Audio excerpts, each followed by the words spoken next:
నమస్తే friends. Welcome to విషయం తెలుసుకుందాం. ఈ వీడియోలో మనం అంతుచిక్కని మిస్టరీ అయిన బెర్ముడా ట్రయాంగిల్ గురించి తెలుసుకుందాం.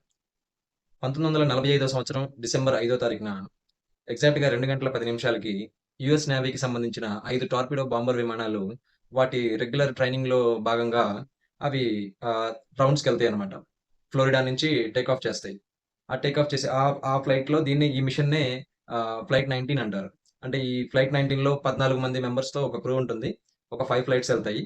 ఈ 14 మందిలో ఒక లీడర్ ఉంటారు. చార్లెస్ టైలర్ అని చెప్పి. Lieutenant Charles Tyler. ఈయన సీనియర్ ఆఫీసర్ అండ్ సీనియర్ అతను వార్‌లో గూడా వర్క్ చేసున్నారు. సో, వీళ్ళతో పాటు కలిసిన ఒక క్రూ బయలుదేరుతుంది నార్మల్ రౌండ్స్‌లో. ఒక 2 అవర్స్ తర్వాత ఎవరైతే లెఫ్టినెంట్ ఉన్నారో ఆయన కంపాస్ పని చేయకపోవడం నోటీస్ చేస్తారు. ఆయన కంపాస్ అంటే అది మాల్ ఫంక్షన్ అవ్వడం నోటీస్ చేస్తారు. అది నోటీస్ చేసిన తర్వాత వెంటనే ఏదైతే బ్యాకప్ కంపాస్ ఇంకోటుంటుందో, ఆ బ్యాకప్ కంపాస్ కూడా చూసుకుంటే అది కూడా సేమ్ మాల్ ఫంక్షన్‌లోనే ఉంటుంది. వెంటనే అతను రిపోర్ట్ చేస్తారు రిమైనింగ్ టీమ్‌కి. మీ కంపాస్ ఒకసారి చెక్ చేయండి అని జెప్పి. ఆ రిపోర్ట్ చేస్తే వాళ్ళు ప్రతి ఒక్కళ్ళు ఎవరి దగ్గరైతే వేరే వేరే కంపాస్ ఉన్నాయో, ఎవరి కంపాస్ కూడా వర్క్ చేయవన్నమాట. ఏంటి అని చెక్ చేసుకునే లోపు వీళ్ళు ఇలాగా మళ్ళీ అంటే ఆ కంపాస్‌లు వర్క్ చేయకపోవడం ఇదంతా వాళ్ళు చాలా కన్‌ఫ్యూజన్‌లో ఉండి చాలా రకాలైన కన్‌ఫ్యూజన్ మెసేజ్‌లన్నీ కూడా వెళ్తా ఉంటాయి. అటు నుంచి ఇటు వీళ్ళకి వాళ్ళకి. సో, ఒక 2 అవర్స్ తర్వాత ఎగ్జాక్ట్‌గా 4:56కి వీళ్ళకి వీళ్ళొక టాపిక్ వీళ్ళు డిస్కస్ చేసుకుంటారు. ఇలాగా మనం ప్రెజెంట్ ఇక్కడున్నాము గల్ఫ్ స్ట్రీమ్‌లో సరే లెఫ్టినెంట్ చార్లెస్ చెప్తారనమాట. కమాండ్ ఇస్తారు. మనం గల్ఫ్ స్ట్రీమ్‌లో ఉన్నాము. మనం ఈస్ట్‌కి వెళ్తే గనక ఫ్లోరిడాలో మనం మనం ల్యాండ్ అవ్వచ్చు అని చెప్తారు. అయితే ఇందులో వేరే ఎవరైతే మెంబర్స్ ఉంటారో వాళ్ళు ఆల్రెడీ మనం ఈస్ట్‌లోనే ఉన్నాము. మనం ఇప్పుడు ఈస్ట్ ఎళ్ళకూడదు. వెస్ట్‌కెళ్తేనే గనక మనము ల్యాండ్ అవ్వడానికి ఛాన్సెస్ ఉంటాయి. ఈస్ట్‌కి వెళ్ళామంటే మళ్ళీ మనం సీ వైపుకెళ్ళిపోతాము అనేది ఇంకొకతను తను కామెంట్ చేస్తాడనమాట. సో, ఇలా చేస్తూ ఉండగా వీళ్ళ మధ్య సంభాషణ జరుగుతా ఉంటుంది. వీళ్ళకి ఇంకా ల్యాండ్ అవ్వడానికి ఎక్కడ ప్లేస్ దొరకదు. వాళ్ళు ఫ్లోరిడాకి రీచ్ అవ్వరు. ఇలా అయ్యే కొద్దీ చీకటి పడిపోతా ఉంటుంది. అండ్ వెదర్ కూడా చాలా వెదర్ కూడా చాలా ఇదిగా ఉంటుంది ప్రాబ్లమాటిక్‌గా. సో, అలా చూసుకుంటే 7 గంటల 4 నిమిషాలకి వీళ్ళకేంటంటే లెఫ్టినెంట్ చార్లెస్ చెప్తారనమాట. మనమందరం గూడా ఒకే దగ్గరలో వెళ్దాము. అందరం కలిసి వెళ్దాము అని చెప్తారు. ఆ తర్వాత లెఫ్టినెంట్ చార్లెస్ దగ్గర నుంచి వచ్చిన లాస్ట్ మెసేజ్ ఏంటి అంటే మన ఐదుగురం గూడా కలిసి వెళ్దాము. ఎవరు దూరం వెళ్ళమాకండి. ఎవరు విడిగా వెళ్ళిపోమాకండి అని చెప్తారు. ఇంకా ఆ తర్వాత అక్కడి నుంచి వచ్చిన లాస్ట్ మెసేజ్ తర్వాత ఆ 5 లైన్స్ కనబడవనమాట. ఇంక మాయమైపోతాయి. ఆ 5 లైన్స్ ఏమైనాయో ఇప్పటిదాకా తెలీదు. దాని తర్వాత వాళ్ళని సెర్చ్ చేయడానికి ఒక మెరైన్ ఆపరేషన్ జేస్తారు. ఆ ఆపరేషన్‌లో ఇంకొక ఫ్లైట్ ఎళ్తుందనమాట. ఒక 13 మంది క్రూతో పాటు. ఆ 13 మంది ప్లస్ ఆ ఫ్లైట్ కూడా మాయమైపోతుంది. వాళ్ళని సెర్చ్ చేయడానికెళ్ళిన 13 మంది ప్లస్ ఆ క్రూ గూడా మాయమైపోతుంది. ఏమైందో తెలీదు దాని గురించి గూడా. సరే ఈ 2 ప్లేన్స్ మిస్ అయిన తర్వాత వాళ్ళు అక్కడ ఆ టైంలో జరిగిన ఒక పెద్ద ఆపరేషన్ సెర్చ్ ఆపరేషన్ చేస్తారనమాట. సీ అండ్ వాళ్ళు ఎయిర్ ద్వారా సెర్చ్ చేసే దాంట్లో. దాంట్లో వెళ్ళినా గూడా వాళ్ళకి ఎటువంటి బాడీలు గాని అంటే మనుషుల డెడ్ బాడీలు గాని లేదా ఫ్లైట్స్‌కి సంబంధించిన శిథిలాలు గాని ఎటువంటివి గూడా కనపడవు. అదనమాట. అలా ఇప్పుడేదైతే మన ఈ ఫ్లైట్స్ అన్నీ మిస్ అయినాయో, ఆ సెర్చ్ ఆపరేషన్ జరిగిందో, దాన్నే ఇప్పుడు మనం బెర్ముడా ట్రయాంగిల్‌గా పిలుస్తున్నాం. Over the past 50 years, 3,000 ships and 100 planes have gone missing in a mysterious stretch of water in the Atlantic Ocean. Ships have gone missing, planes have gone missing. Known as the Devil's Triangle. A source of intrigue, legend, and fear. This is the Bermuda Triangle. ఈ Bermuda triangle అనేది ప్రపంచంలోనే mysterious ప్రాంతంగా మారిపోయింది. And ఇక్కడ వందలాది షిప్పులు and ఏదైతే planes ఉంటాయో అవి చాలా మిస్ అయిపోయి ఉన్నాయి. సో, ఈ ఈ బెర్ముడా ట్రయాంగిల్ ఎక్కడుంది అంటే, ఇది అమెరికాలోని ఫ్లోరిడా నుంచి ప్యూర్టోరికా నుంచి మన ఆహ్, బెర్ముడా దాకా ఒక ట్రయాంగిల్ షేప్‌లో ఫార్మ్ అయ్యి ఉంటుందన్నమాట. మొత్తం 5,00,000 స్క్వేర్ మైల్స్‌లో దీని విస్తీర్ణం ఉందన్నమాట. సో, బెర్ముడా ట్రయాంగిల్‌కి సంబంధించిన వింతలు విశేషాలు ఇప్పటి నుంచే కాదు. ఒక 500 ఏళ్ల క్రింద నుంచే దీని మిస్టరీకి సంబంధించిన స్టోరీస్ వస్తా ఉన్నాయి.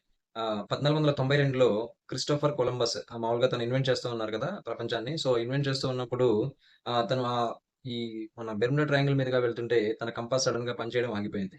అండ్ ఆగిపోయిన తర్వాత తను ఒక రాత్రి వేళ బయటకొచ్చి తన షిప్‌లోంచి చూస్తే ఆకాశంలో ఏదో ఒక వెలుతురు లాంటిది అక్కడి నుంచి పవర్‌ఫుల్ ఒక వెలుతురు లాంటిది సముద్రంలో పడిపోవడాన్ని తను గమనించారు. సో, ఇలాగా ఈ బెర్ముడా ట్రయాంగిల్ గురించి ఇప్పుడు కాకుండా ఒక 500 సంవత్సరాల క్రిందటి నుంచే దానికి సంబంధించిన స్టోరీలనేవి వస్తూ ఉన్నాయన్నమాట. ఈ క్రిస్టోఫర్ కొలంబస్ ఇష్యూ తర్వాత నుంచే ఇంకా అలాగా కొన్ని శతాబ్దాలుగా దీనికి సంబంధించిన స్టోరీస్ అంటే ఆ టైంలో ఆ ప్లేస్‌ని ఏమని పిలిచేవాళ్ళంటే ద సీ ఆఫ్ డూమ్ అని గాని, the grave yard of Atlantic అని గాని, లేదా సర్గాసో గ్రేవ్ యార్డ్ అని దీన్ని పిలిచేవాళ్ళు. ఆ పేర్లన్నీ కూడా 18వ శతాబ్దం, 19వ శతాబ్దంలో పిలిచేవాళ్ళు. తర్వాత మొట్టమొదటిసారిగా 1964 సంవత్సరంలో 'అర్గోసి' అనే ఒక న్యూస్ పేపర్‌లో విన్సెంట్ హైస్ గదిస్ అనే ఒక రచయిత 'ద డెడ్లీ బెర్ముడా ట్రయాంగిల్' అని ఒక ఆర్టికల్ రాశారు. అక్కడి నుంచే ఈ బెర్ముడా ట్రయాంగిల్‌కి ఆ పేరనేది ఫిక్స్ అయిపోయింది. బెర్ముడా ట్రయాంగిల్ అని చెప్పి. సో, ఆయన ఆర్టికల్‌లో ఏం రాశారు అంటే, అంటే అక్కడ జరిగిన మిస్టరీస్ అన్నీ ఉన్నాయి కదా! అవన్నీ కొల్లెట్ చేసుకొని ప్లస్ అంటే ఈ సముద్రంలో ఏం జరుగుతుంది? ఈ ప్రాంతంలో ఏం జరుగుతుంది? ఇట్లా ఒక మిస్టరీ లాగా. అంటే అక్కడ అతనేమి కంక్లూజన్ అయితే ఏమి ఇవ్వలేదు. అంటే ఎందువల్ల జరుగుతుందనే కంక్లూజన్ అయితే ఏమి ఇవ్వలేదు. బట్ ఆయన అవన్నీ కూడా లింకప్ చేసి ఆ మిస్టరీస్ గురించి ఎక్కువ పాపులారిటీ అక్కడ ఎక్కువ ఇది చేశారన్నమాట. హైలైట్ చేశారు ఆ మిస్టరీస్ అన్నిటిని.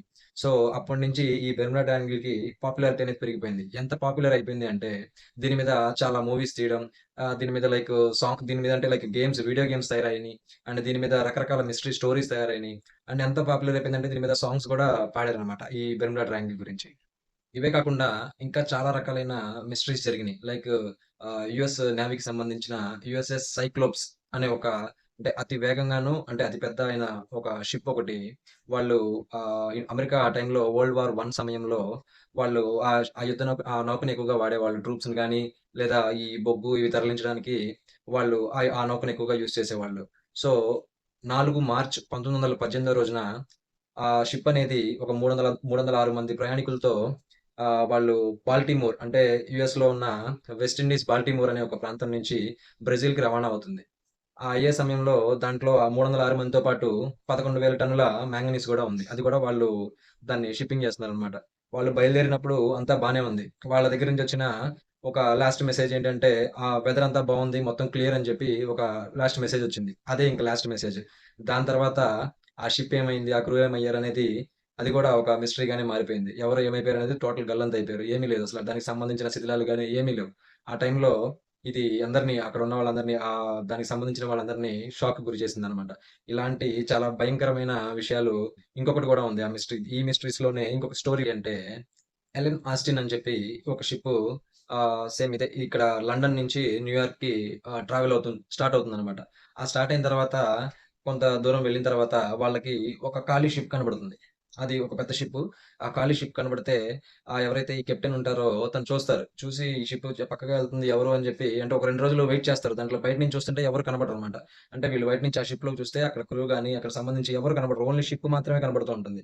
షిప్ మాత్రమే కనపడుతూ ఉంటే ఎవరైతే ఈ కెప్టెన్ ఉంటారో అతను ఒక 2 రోజులు వెయిట్ చేసి ఏదన్నా అక్కడి నుంచి ఏదైనా సమాచారం వస్తదేమో చూసి అదేమి రాకపోయేసరికి తనే డైరెక్ట్‌గా ఆ షిప్‌లోకి వెళ్లి చెక్ చేస్తారు. చెక్ చేస్తే అక్కడుండే సామాన్లు గాని ఇవన్నీ అలాగే ఉంటాయి. అంటే ఏంటంటే ఆ టైంలో వాళ్ళకి సముద్రపు దొంగల నుంచి బాగా అంటే ప్రాబ్లమ్ ఉండేది ఆ సమయాల్లో. సో, ఇలా ఎవరైనా సముద్రపు దొంగలు అక్కడున్న వాళ్ళని చంపేసి ఇట్లా ఏమైనా చేశారా? ఏదైనా సామాన్లు తీసుకెళ్ళిపోయారా అక్కడ విలువైనవి అని చూస్తే, ఆ విలువైన సామాన్లన్నీ అలాగే ఉంటాయి. దాంట్లో ఏమి తీసేయరు. సో, అప్పుడేం చేస్తారంటే ఆ కెప్టెను తన దగ్గరున్న క్రూలోంచి కొంతమందిని ఆ షిప్ మీదకి పంపించి, తనతో పాటు ఆ షిప్‌ని తీసుకెళ్ళడానికి ప్రయత్నిస్తారు. అలా ప్రయత్నిస్తుంటే మళ్ళీ మనం ఒక రోజు తర్వాత వాళ్ళకి పెద్ద తుఫానొచ్చి మళ్ళీ ఆ పక్కన పడవ ఏదైతే వీళ్ళు తీసుకొస్తున్నారో, ఆ పక్కన పడవ దారి తప్పిపోతుంది. దారి తప్పిపోయి నెక్స్ట్ డే మార్నింగ్ చూసేసరికి మళ్ళీ దాంట్లో క్రూ ఉండరు. సేమ్ మళ్ళీ ఖాళీ షిప్ ఉంటుంది. సరే రెండోసారి గూడా మళ్ళీ ఏమైందని చెప్పి మళ్ళీ క్రూని పెట్టినాక మళ్ళీ క్రూని పంపిస్తారు తను. రెండోసారి గూడా. ఆ క్రూని పంపిస్తే సేమ్ ఇదే రిపీట్ అవుతుందనమాట. అక్కడ ఆ షిప్ మాత్రమే వస్తుంది. దాంట్లో ఉన్న క్రూ మాత్రం మాయమైపోతున్నారు. ఇది ఏంటి అని ఆయనకు అర్థం గాక ఆ తర్వాత వాళ్ళు దాని గురించి వదిలేసి వాళ్ళెళ్ళిపోయి షిప్ ఓనర్‌కి చెప్తే ఈ ఎలెన్ ఆస్టిన్‌కి సంబంధించిన మిస్టరీ గురించి తను భయపడిపోయి చాలా ఆ షిప్‌ని గూడా అమ్మేస్తాడనమాట వేరే జర్మన్ కంపెనీకి. దాని తర్వాత ఆ షిప్ పేరు గూడా మార్చేశారు మెటా అని చెప్పి. అంటే కొన్ని స్టోరీలు మనకు నమ్మశక్యంగా ఉండవు. అవన్నీ పురాతన కాలం నుంచి అలా చెప్పుకుంటూ వస్తా ఉంటారు జనాల్లో. సో, ఇలాంటి వాటినన్నిటిని లెజెండ్స్ అంటారనమాట. అంటే ఈ స్టోరీస్‌ని లెజెండ్స్ అంటారు. లేదా అర్బన్ లెజెండ్స్ అని పిలుస్తారు. ఈ బెర్ముడా ట్రయాంగిల్ సంబంధించిన ఈ మిస్టరీస్‌కి సంబంధించిన కారణాలు ఏంటి అని అనలైజ్ చేస్తే కొన్ని కొన్ని మిస్టరీస్ అంటే రకరకాల మిస్టరీస్ దానికి రకరకాల థియరీలున్నాయన్నమాట. థియరీస్ ఏంటి అంటే కొంతమంది ఏమంటారంటే ఇక్కడేదో ఏలియన్స్ ఉన్నాయి. దానికి కారణం ఏంటంటే ఏలియన్స్ ఎత్తుకెళ్ళిపోతున్నాయి. లేదా అక్కడేదో పెద్ద సీ మాన్స్టర్ ఉంది. సీ మాన్స్టర్ వచ్చి ఆ షిప్పుల్ని, ప్లేన్స్‌ని ఇది చేసేస్తుంది. లేదా అక్కడ సముద్రంలో పెద్ద లోతు సుడిగుండాలు ఇవి వస్తా ఉంటాయి. సో, అలాంటప్పుడు ఆ షిప్స్ మిస్ అయిపోతున్నాయి అని ఇలా రకరకాలుగా వాళ్ళ థియరీస్ ఉంటాయి. అంటే వాళ్ళ థియరీలు వాళ్ళు చెప్పుకుంటా ఉంటారు. బట్ మనం ఇయన్నీ కాకుండా సైన్స్ వైపుగా ఆలోచిస్తే మెయిన్‌గా ఒక 5 థియరీస్ ఉన్నాయన్నమాట. అంటే కొద్దిగా నమ్మశక్యంగా ఉండేలాగా. ఫస్ట్ థియరీ ఏంటి అంటే మ్యాగ్నెటిజం. మ్యాగ్నెటిజం అంటే ఇప్పుడు ఏదైతే మనకి నార్త్ పోల్ ఉంటుంది కదా! ఈ నార్త్ పోల్ అనేది మ్యాగ్నెటిక్ నార్త్ పోల్ వేరే ఉంటుంది. అండ్ జియోగ్రాఫికల్ నార్త్ పోల్ వేరే ఉంటుంది. ఎవరైతే కంపాస్‌లు వాడుతా ఉంటారో వాళ్ళు చెక్ చేసేదంతా కూడా ఆ మ్యాగ్నెటిక్ నార్త్ పోల్ అనమాట. ఆ కంపాస్ కాకుండా జియోగ్రాఫిక్ నార్త్ పోల్‌కి అండ్ మ్యాగ్నెటిక్ నార్త్ పోల్‌కి కొద్దిగా స్లైట్ వేరియేషన్ ఉంటుంది. ఈ స్లైట్ వేరియేషన్ అనేది ఏదైతే మనకి ఎగ్జాక్ట్‌గా ఈ స్లైట్ వేరియేషన్ లేకుండా 2 సేమ్ ప్లేస్ ఉంటాయో అలాంటి ప్లేసెస్‌లో ఇలాంటివి జరుగుతాయనేది ఒక ఇది ఉందన్నమాట. సైంటిఫికల్‌గా ఒక థియరీ ఉందన్నమాట. సో, ఆ ప్లేస్ చూసుకుంటే అది మన బెర్ముడా ట్రయాంగిల్ దగ్గరలో ఉన్న ఈ ప్లేస్‌లోనే ఎక్కువగా అంటే ఆ లొకేషన్స్‌లోనే ఎక్కువ 0 డిగ్రీస్ అనేది నార్త్ పోల్ 0 డిగ్రీస్‌లో మ్యాచ్ అవ్వడం అనేది ఆ ప్లేసెస్‌లోనే ఎక్కువ జరుగుతుంది. అంటే ఇదొక థియరీ అన్నమాట. సెకండ్ థియరీ ఏం చెప్తుంది అంటే ఇదేదైతే బెర్ముడా ట్రయాంగిల్ ఉందో అక్కడ అంటే ఆ ప్లేస్ లొకేషన్ అంతా కూడా చాలా షాలో ఏరియా అన్నమాట. అంటే మీరు ఈవెన్ సాటిలైట్ త్రూ చూసారు అంటే గనక ఒక ప్లేస్ అంతా కూడా టర్క్వైస్ కలర్‌లో కనబడుతుంటుంది. ఇంకోటి ఎక్కడైతే డీప్ ఉందో ఆ డీప్ సీలో మాత్రం డార్క్ కలర్ కనబడుతూ ఉంటుంది. ఆ డార్క్ కలర్ ఈ వేరియేషన్ అనేది మనం అక్కడంటే మీకు బహామాస్ గాని ఇవన్నీ ఉన్నాయి కదా! అక్కడ అది చూస్తే గమనించొచ్చు. మన ఈ ఏదైతే కరేబియన్ ఐలాండ్స్ గాని, ఈ బహామాస్ గాని ఇవన్నీ ఉన్నాయో అక్కడ మనం ఆ వేరియేషన్‌ని మనం దీని ద్వారా చూసినప్పుడు గమనించొచ్చు. అండ్ అక్కడ అందరూ అనుకునేది ఏంటి అంటే ఈ షాలో ప్లేసెస్‌లో కొంత ఇసుక సంబంధించిన ఇది కూడా హైట్ ఉంటుంది. అంటే చాలామంది ఏమంటారంటే అలా షిప్‌లొచ్చినప్పుడు ఆ వాటర్ షాలోగా ఉండడం వల్ల అక్కడ షాల్స్ ఉండడం వల్ల దానికొచ్చి ఆ షిప్పులు గుద్దుకుపోయి అక్కడ కూలిపోతున్నాయని లేదా ఇట్లాంటి అంటే అదొక థియరీ అనమాట. పడవలు కూలిపోవడానికి, పడవలు ఇలా మిస్ అయిపోవడానికి ఇసుకకు సంబంధించినవి హైట్ వేరియేషన్స్ ఉండడం వల్ల అలా కూలిపోతున్నాయి. అలా జరుగుతుంది ప్రమాదం అనేది ఇంకొక థియరీ అనమాట. మూడో థియరీ ఏంటి అంటే ప్రపంచంలోనే ఎక్కువగా మనకి హరికేన్స్, తుఫాన్‌లొచ్చే ప్లేసుల్లో మెయిన్‌గా ఫస్ట్ ప్లేస్ అయితే చైనాకుంది. అండ్ సెకండ్ వచ్చేసరికి యూఎస్ఏకుంది. థర్డ్ వచ్చేసరికి క్యూబాకుంది. క్యూబా మెయిన్‌గా ఇప్పుడు మనం ఈ ప్లేస్ క్యూబాలోనే ఉంటుందన్నమాట. ఈ ఈ దీనికి సంబంధించిన ఈ బెర్ముడా ట్రయాంగిల్‌కి. అండ్ పక్కనే ఉన్న యూఎస్ఏలో ఎక్కువగా హరికేన్స్ వచ్చే ప్రాంతం స్టేట్ ఏంటంటే ఫ్లోరిడా అన్నమాట. అంటే మీకు ఇదంతా కూడా సేమ్ ఈ ప్లేస్‌లోనే ఉండడం వల్ల ఇక్కడ తుఫాన్లు గాని, లేదా నీటి సుడిగుండాలు గాని ఎక్కువొస్తాయన్నమాట. సో, ఇదొక జనాలు అంటే ఇదొక థియరీగా భావిస్తారు. దీనివల్ల గూడా ఈ ప్రమాదం జరిగుండొచ్చు అని. అండ్ మన ఫోర్త్ థియరీ ఏంటంటే ఆహ్, ఏదైతే మీథేన్ హైడ్రేట్ అనేది ఉంటుందో దానివల్ల వాటర్ డెన్సిటీ తగ్గిపోతుంది అని. మీథేన్ ఇప్పుడు ఒక ఆస్ట్రేలియన్ సైంటిస్ట్‌లు గూడా దాని మీద ప్రయోగాలు చేశారనమాట.